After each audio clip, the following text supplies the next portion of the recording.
Welcome to Elevated Sports. I'm Kyle Johnson. I'm Billy Mock. Today, we're bringing back a segment that we love to do, Rapid Fire. 3 weeks in a row. I don't know if a segment has made it that many weeks in a row. I don't know. We've done passer catches back-to-back, take the shots, but Rapid Fire, I don't know if it's a fan favorite, but it's a host favorite. It is a host favorite. It's quickly won its way into our heart.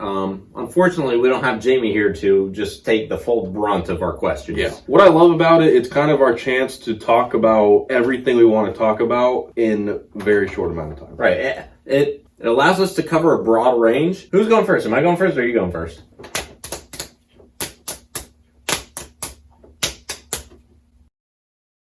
What was that? Yeah, I was thinking too hard. I was about to go for scissors, and then I was like, no, just stay wrong. Okay, so you have to pick. Do you want to go first, or I'll go first. Okay. All right, I've been waiting to tell Billy about this. Ben Zobrist. I heard that he said he didn't plan on playing this year, but I also saw that he supposedly wasn't announcing his retirement yet. I don't know if you saw something different. I did. So I saw an update earlier on, well, apparently it was just fake news. Because I saw something about him saying that he wasn't going to play this year, but he wasn't planning on retiring this year. I saw something on a Rays page that said that Zobrist had retired. Okay. This is what happens when you don't fact check. I've been bamboozled. But, big Ben Zobrist guy, don't like that he's on the Cubs. And Madden isn't the manager of the Cubs anymore. So there is no more Rays nostalgia there. I guess Zobrist is getting pretty old. He is. He's getting up there. He's getting up there. He deserves a good retirement. Good guy. Loved him when he was on the Rays. He's 38. 38. Wow. That makes me feel old because I was watching him when he entered the league. Wow. Okay, here's your first one. Jose Bautista coming back as a two-way player. Okay, so I don't know too much about that. Here's the thing. In baseball, I thought all players were two-way players. I thought he played both the field and... Coming back as a pitcher and hitter. Oh, that's interesting. Yeah. I remember watching Bautista, yeah. Back in my heyday of baseball. What a powerful bat. Powerful bat and powerful arm as well. Yes. Rifle the ball to home plate. Yeah. And he could smash the ball into next year. Yeah. I don't know how he's going to be as a pitcher. Have you ever seen him pitch before? I have not, but I have heard that there was, he went out and had teams come check him out and everything. He's 40 years old. Apparently he hit 90 plus on the gun. Wow. I'm not totally here's the question, sure. Was he accurate? I have no idea, but I think the fact that Jose Bautista and a 90 mile per hour fastball are going to be things that attract the team, whether he can locate a pitch or not. It's true. Draw attention just because of who he is. Yeah, exactly. All right, coronavirus. Okay, so apparently it's affecting how sports teams are going about their business. Baseball teams, basketball teams, they're not like signing autographs or much. I know, like the first player that came out, and he's like CJ McCollum. He's like, came out on Twitter and said, "Hey, for now, I'm not going to be, shaking hands, doing autographs, stuff like that." It's obviously you want to take safe precautions, but I am seeing that I may have to fact check this, but I know LeBron did say something about it.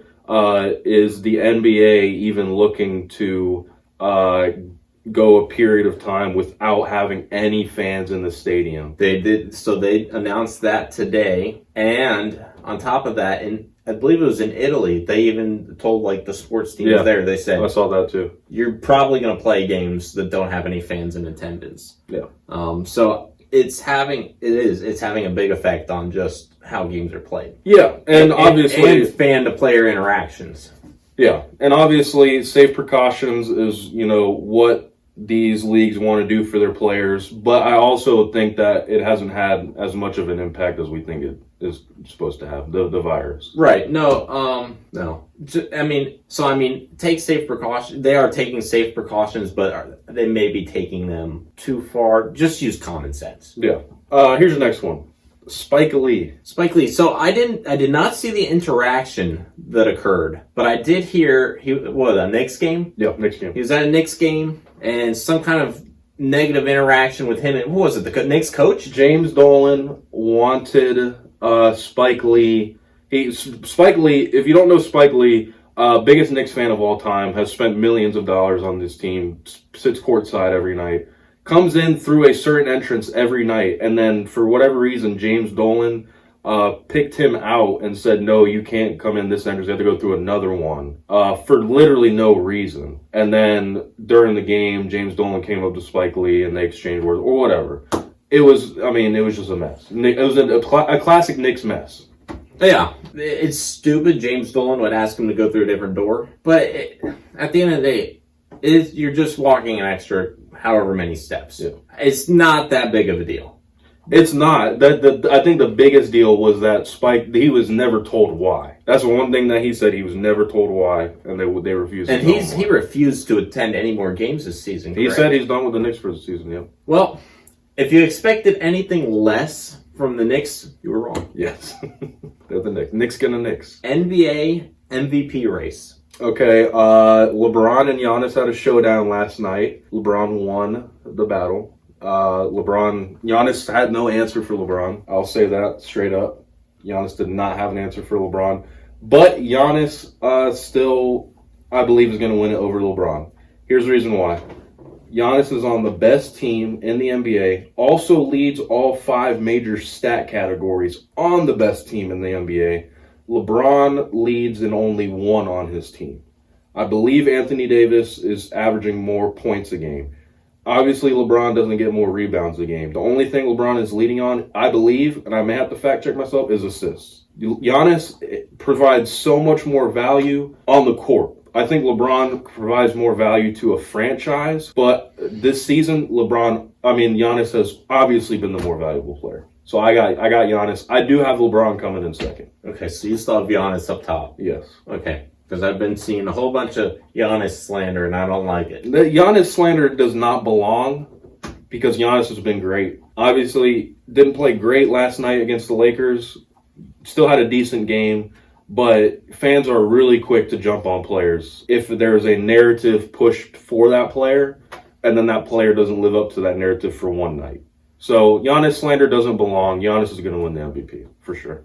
Here's your next one. Rank your 5 favorite sports leagues. NFL. Okay. To watch or play. Or I guess I'm not playing in any of these leagues. Yeah. I'm torn between NBA and MLB. Yeah. Obviously, with the Rays so close, me being a Rays fan, I think I'm going to have to choose MLB next. Because they're so close, accessible, I can go watch all their games. NBA third, Warriors games starting at like 10:15. Yeah. It's just too late for me. NHL, and is there MLS, I guess? Dang, I thought I wanted you to put a college sport in there, but that's fine. I thought you said professional sports. No, I just said 5 favorite sports leagues. Oh. Well, I could choose anything? Yeah. JV high school soccer? Nah, just leave it at that. Yeah, there you go. NFL, MLB, NBA, NHL, MLS. Okay. I know absolutely nothing about MLS, and I know very little about NHL. But the other 3 I know a little bit about. Oh, my turn. Yeah. Russell Westbrook. Okay, Westbrook has been great recently, and I think the Houston new small ball lineup, it benefits Westbrook way more than it does Harden, because what it does is it spaces the floor. Where's Westbrook best? In isolation against a player that maybe doesn't move as fast as him, isn't as athletic as him. So when they're spacing the floor, Westbrook's able to go to work. So you've seen him put up some really great numbers recently. Also, the assist numbers are coming because, defense brings the help defense, leaves an open man on the corner, and we know Houston can shoot the ball. So I've really liked seeing the resurgence of Russell Westbrook, but I don't like that he's playing with James Harden. But Westbrook has been electric recently, and he's one of my favorite guys to watch when he's on fire. So the next one relates with one that you recently asked me, and that's the Bucks-Lakers game last night. And if you're watching this on a different game, the Bucks-Lakers game on Saturday night, which was March 6th, 2020. I didn't watch it. I started watching halfway through the third, and I watched the fourth. Here's the thing. It makes me sad that the Bucks lost. Yeah. Is that it? Is that your announcement? But it makes me more upset, more sad, more weeping that Giannis got possibly hurt during it. That's true. I think the biggest loss for the Bucks last night was not the game, but rather the possibility of a Giannis injury. Yeah. Because when it comes down to it, do I think that the Bucks can beat the Lakers in 5 or in 7? Sure. But without Giannis, no. Agreed. So, I'll take that shot. So yes, they lost the game. Did they play their best? No. Did Giannis get injured? Yes, possibly. If Giannis is out, the Bucks will lose every game against them. My turn. March Madness.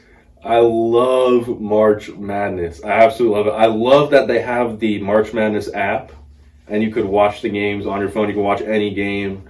It used to be where you only had a limited time, and then it ran out, but now you could just watch it. I absolutely love it. I honestly, I'm a big basketball fan, college basketball. It's kind of opposite for me with football, where I like college football better than NFL. I like NBA better than college. March Madness is really the chance for me to kind of go all in with college basketball, figure out who's good, who's not, and more importantly, which players are we going to be looking for in the NBA draft. Last year, I didn't know who John Morant was until March Madness when he led Murray State to the Sweet 16 and was outstanding. So I love the storylines that come out of March Madness. You know, I love the Cinderella teams or whatever you call them. And I absolutely love filling out brackets. I try to do the full 25 ESPN lets you do. I do them all crazy. You know, I do some that are reasonable, and I do the crazy ones. March Madness is a blast, and it's coming up soon. Here's your next one. It's a question. Pretty tough question. Would you be single for your entire life if it meant the Rays won the World Series this year? No. You wouldn't? No. Okay. Come on. Don't put that evil on me, Ricky Bobby. Okay, what if the Rays won the World Series, the Patriots won the Super Bowl this year, and the Warriors and the Bucks played each other in the NBA Finals? No. Okay. Why would I risk like my lifetime goals so my three favorite teams won their championship in their respective league this year? Just 1 year. For one year, I'm going to interrupt the rest of my life. They all probably will accomplish that sometime in your lifetime. I'm sorry I asked that question. I mean, the Patriots have already won it 6 times in my lifetime. The Warriors 3 times. The Rays will win this year. But no. My 4 favorite sports teams, 4 major sports, I haven't seen any of them win a championship in my lifetime, except for the Bucks in 2002 when I was a very young lad. Who else? Rays, Lightning, and Thunder. Lightning won. I don't remember it, though. Oh. I guess it was different for me because I didn't think about the fact that you've already seen this from your teams. Yeah. So. The question sounded a lot better in my head. You should have made that question for yourself. I wouldn't do it. I wouldn't. You wouldn't either? No, I wouldn't. Okay, smart. LaVar Ball. I'm a LaVar stan. I absolutely love LaVar Ball. I love that he's not afraid to say whatever comes to his mind. And I love that it makes people so freaking mad, right? And he doesn't care. He just doesn't care what people think. I do feel bad for his sons that, you know, he kind of like sets the standard for them and then they don't live up to it. And that also his sons get hate because of his dad. I do kind of like that Lonzo's kind of, I wouldn't say like neglected his father, but it seems like he's kind of stepped back from the whole, you know, the lights around the Ball brothers. And I think the same with LaMelo Ball. So I do like that. And LaVar, you know, he chilled out, but he still says ridiculous things. But every time he's on mainstream media, I drop whatever I'm doing to listen to what he's about to say. I absolutely love LaVar Ball. Here's your next one. Bengals franchise tagging AJ Green. Honestly, I think it was a mistake, but from rumors that I've heard, Joe Burrow said that was one thing that the Bengals had to do. And obviously the Bengals want Joe Burrow, best quarterback in the draft. They need a quarterback. So it made sense for them to sacrifice their franchise tag on AJ Green in order to acquire their future franchise quarterback. Do I think it was the best decision? No. Who knows if AJ Green's going to play this year? You know, he's very injury prone, so we'll see. He's a good player. Hopefully he can stay healthy. Yeah. I mean, I thought it was funny how literally the day after, me, you, and Jamie said that the Bengals wouldn't do it. They did it the day after. Or at least said that they're going to do it. All right, Garrett Cole. Garrett Cole got rocked by the Tigers the other day. Gave up 4 home runs, 2 to my guy Miguel Cabrera. And all 4 it was a back-to-back in the second, a back-to-back in the third or something like that. But here's the thing, and actually it's funny because what this topic is going to bleed into the one that I'm about to ask you.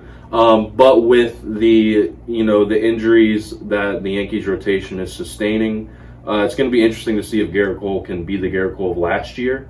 Personally, I would have picked Garrett Cole to win the Cy Young last year. I didn't think it should have been Verlander. I mean, Garrett Cole was just lights out from May on.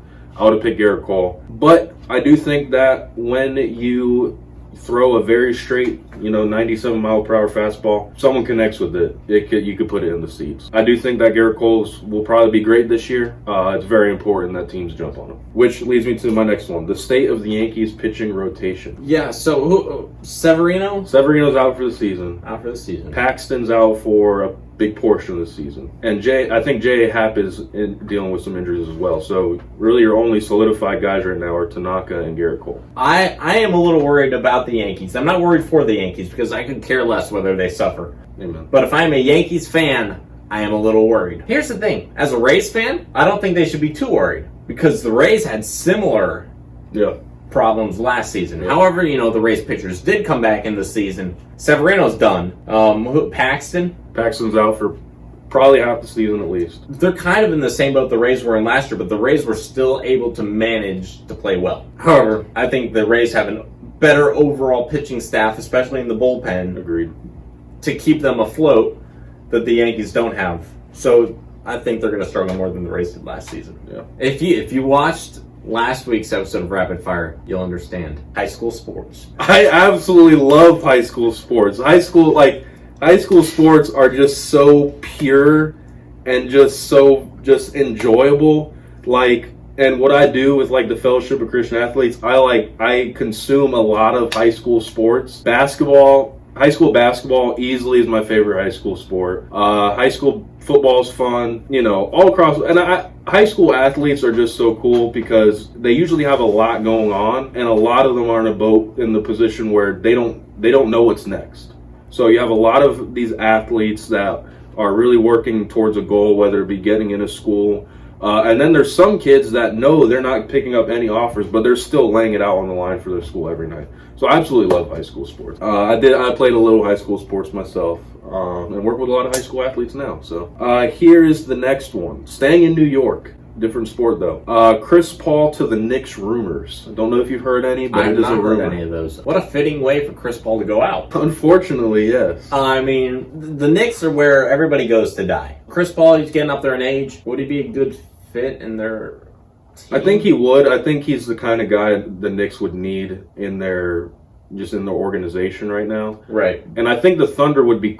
Actually, this is your question, not mine. Go, you talk. No, go ahead. Yeah, go ahead. Well, I think the Thunder would be all over it, trading him there, because the Thunder are in a position where they're going to be in the playoffs. Unless they're to sign a big-name superstar, they're not a finals contender. I don't think Chris Paul's that guy to get them. Chris Paul, he's not. And the window's closing because you could develop the other guys around him. But also, like you said, Chris Paul, he's definitely, approaching the end of his career. I think the Thunder would like to go into a rebuild, and no better team to send him to the Knicks, because the Knicks are a team that would just give up everything for Chris Paul. And the Thunder could probably get a bunch of draft picks from the Knicks. Jadeveon Clowney. I like Jadeveon Clowney. You know what? I have not followed him that much in his NFL days. Have you heard any of the rumors? So we talked about how the Seahawks should franchise tag him, right? But he doesn't want to be franchise tagged. He doesn't want to be franchise. So he wants to test the market. So he's asking for quite a pricey price tag. What's the price? I think it was like $20 or $22 million a year. I'd give him that. But the Seahawks, from the rumors, the Seahawks aren't willing to give him that. They are not. They are not. Yeah, I mean, if I'm Jadeveon Clowney, I'm one of the best defensive players in the league. There's got to be a team out there that's looking for some solid depth on the defensive side of the ball. I'd be more than willing to give him that money. So someone's going to pay him that money. Yes. And the Seahawks want to keep him. But I don't know if they're willing to pay him that money. I don't think they would either. And the Seahawks are good at developing players on defense as well. I don't think they're going to be dying to re-sign him if that's what he wants. Here's your next one. Joel do a 180 Embiid. I must have missed it. Okay, so... Did he do a turn... What? So this is Joel Embiid's social media presence. So he posted a clip on his Instagram the other day of when he first started playing basketball in high school, where he it was like a full court pass to him, and he had no court awareness of where the hoop was. So he dribbled it under the hoop and then tried to shoot, but he was on the other side of the hoop. And then like he posted just a picture of himself in his Sixers jersey and everything like that. So basically it's, how do you feel about Joel Embiid's social media presence? Because there's quite a presence there. I don't know if I follow Joel Embiid. I follow him on both main IG and Twitter. I probably should follow him. He's very entertaining. I enjoy Joel Embiid. But I haven't followed him, so I can't personally say, whether I enjoy his social media presence or not. It's a fine line between having fun and trash talking. Like, he doesn't trash talk to the point where, like, why the heck is this? Like, he's not a Twitter fingers guy. Right. But he does have a lot of fun. He pokes fun. He pokes fun. He does go at guys, but to an extent. Yeah, he's not trying to get beef. He's just trying to have some fun. And actually, after the conference semifinals, when Kawhi just ripped the Sixers' heart out with the shot, I think a few weeks later, he even posted a picture of himself crying. That classic, picture of him crying there, walking back to the locker room. He actually posted it and had some motivational message for himself, something like that. So I love Embiid on social media. I just wish he'd be better on the court, to be honest, because he's going through a slump. So are the Sixers. I had something for my last topic for you, but what you said has brought up something else. Okay. Leonard Fournette. I'm going to be honest. I don't know what's going on with Leonard Fournette right now. So, to be completely honest. It was, I don't remember the exact day. It was either Wednesday or Thursday. The Jaguars traded A.J. Bouye to the Broncos. Leonard Fournette, on his social media, deleted all of his pictures except for one, and then he ended up posting another one later that day. But the one that he left up was, I believe it was a picture of El Chapo sitting on a bench alone, just staring off. And then he ended up posting another one later in the day. Will Smith walking into an empty room, surrounded by nothing, no one, and then he photoshopped his face onto Will Smith. So he feels like the Jaguars aren't doing much to help him or the team. He feels like he is the lone survivor of this team. He was just left there. He is. And he is the lone survivor. He's not wrong. He is. The Jaguars got to do something because they had the good season 2 years ago when they played in the AFC Championship game against the Patriots. Obviously traded Jalen Ramsey, got Nick Foles, then Nick Foles gets injured, have a bad season. I mean, the Jaguars had a lot of potential for something, and it kind of has just the cookie hasn't crumbled the way they would want it. Is when they let go of Blake Bortles is when it all. I think so. Blake Bortles is the key to success. He was the keeper of the force in Jacksonville. You ready for your final one? George Hood. I'll tell you this. In this office today, we have talked about his accomplishment a few times. 8-hour plank. Oh. He's the 8-hour plank guy. I didn't know his name. I did not know his name. I wanted to put this in here, and so I had to go look him up. Let me tell you, an 8-hour plank, that is astonishing. I thought I was flaunting it when I said I could do a 5-minute plank and did a 3.5-minute plank. 8 hours? 62 years old, by the way. I don't know how long this man has been training to do that, but had to have been quite a long time, because after 3 minutes, my entire body feels like it wants to shut down. My abs are about to literally pop off my body. Yeah. My ab. I don't have abs. I want to know, how far he gets into it before, he starts feeling fatigued. Right. So here's the thing. He didn't know how long he was going. Yeah. Because if you see the video, the clock is behind him, and there's a sign underneath the clock that says, please remain quiet and do not announce the time. So was there a crowd there just watching him playing? There might have been. I mean, obviously there's a world record. There's a Guinness World Record people there. They have to be there to witness the whole thing. But can you just imagine? He probably could have just fell asleep while he was doing it. If he could master that, I could probably do a 12-hour plank. I would have gotten hungry. Imagine how much calories you're burning doing that. Oh my gosh. The dude is ripped. We know that. Yeah. But I mean mind blowing. Mind blowing. What was your one that you said you were gonna do, but you switched it to Fournette? It was Baker Mayfield. I was just going to have you trash talk Baker Mayfield. Yeah, get him out of here. Get him out of here. I don't want to talk about him. Yeah. Get Mayfield out of here. So that's rapid fire. That's rapid fire. Let us know what you think. Was there any of these topics that you liked, disliked? Let us know. Like the video, comment, subscribe. Check us out on the socials. Twitter, Instagram, Facebook. You can find those in the description below. Yes, sir. Find those in the description below. We'll see you later.